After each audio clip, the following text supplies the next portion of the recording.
Yeah yeah អ្នកក្លុកលេងទៅខ្ញុំក្លុកណែខ្ញុំក្លុកទីក្រុងក្លុកណាបានខ្ញុំក្លុកប៉ះខ្ញុំ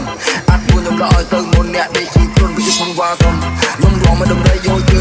រាខ្ញុំគឺតែអ្នកប្រុសព្រឹងរកលើយើងទៅទិញកំភ្លើងអ្នកដល់ជ័យឆ្មាក្លុកលេងទៅខ្ញុំក្លុកណែខ្ញុំក្លុកទីក្រុងក្លុកណាបានខ្ញុំក្លុកប៉ះខ្ញុំអាចមួយខ្ញុំរកឲ្យទៅមុនអ្នកដេកជីខ្លួនវាផងវ៉ាក្រុមខ្ញុំរងមិនដំរីយកយើងគ្រាខ្ញុំគឺតែអ្នកប្រុសព្រឹងរកលើយើងទៅទិញកំភ្លើងអ្នកដល់ជ័យឆ្មា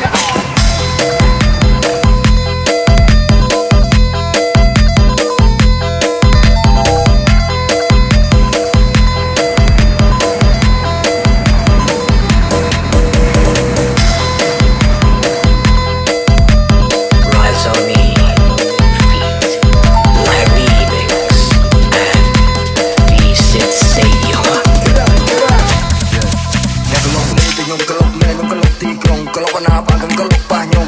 អាចមួយខ្ញុំរកឲ្យទៅមុនអ្នកដេកជីខ្លួនវាផងវ៉ាក្រុមខ្ញុំរងមិនដំរីយកយើងគ្រាខ្ញុំគឺតែអ្នកប្រុសព្រឹងរកលើយើងទៅទិញកំភ្លើងអ្នកដល់ជ័យឆ្មា